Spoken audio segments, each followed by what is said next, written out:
తెలంగాణలో బీఆర్ఎస్ ఎమ్మెల్యేలు party మారడాన్ని high court ప్రశ్నిస్తూ స్పీకర్కి సంబంధించిన అంశంలో కొన్ని గైడెన్స్ ఇవ్వడం అనేది ఆశించదగినదే, ఆహ్వానించదగినదే. అయితే స్పీకర్ డిస్క్రిషన్ కూడా ఉంటున్న పరిస్థితుల్లో స్పీకర్ ఏ విధంగా స్పందిస్తారు అది అనేది చూడాల్సిన అవసరం ఉంది. కాంగ్రెస్ పార్టీగా రాజ్యాంగబద్దంగా చట్టపరంగానే నిర్ణయాలు ఉంటాయి డెఫినెట్ గా.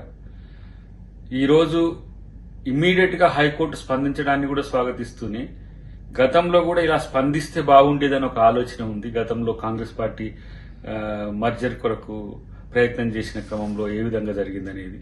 కానీ ఈ అంశం బీఆర్ఎస్ ఎమ్మెల్యేల పార్టీ మార్పు అనేది కేసీఆర్ వైఫల్యం నుంచే వస్తుందనేది తెలుసుకోవాల్సిన అవసరం ఉంది. అటు హరీష్ రావు ఒకవైపు, ఇటు కేటీఆర్ ఒకవైపు నాయకత్వ సమస్యలు వచ్చినాయి వాళ్లకు, ఆయన బయటికి రాకపోవడం కేసీఆర్ గారు, దానివల్లనే పార్టీ మీద నమ్మకం లేక పార్టీలు మారే పరిస్థితి వచ్చింది.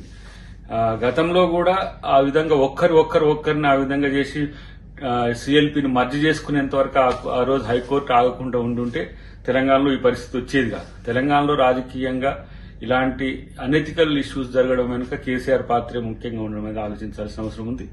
రేపు స్పీకర్ గారు గాని కాంగ్రెస్ పార్టీ గాని హైకోర్టు పరిధిని అటు రాజ్యాంగ పరిధిని దాటకుంటూనే వ్యవహరించే అవకాశం ఉంటుందని చెప్పి మాత్రం చెప్పదలుచుకున్నాం. For more videos like this, subscribe Big TV channel.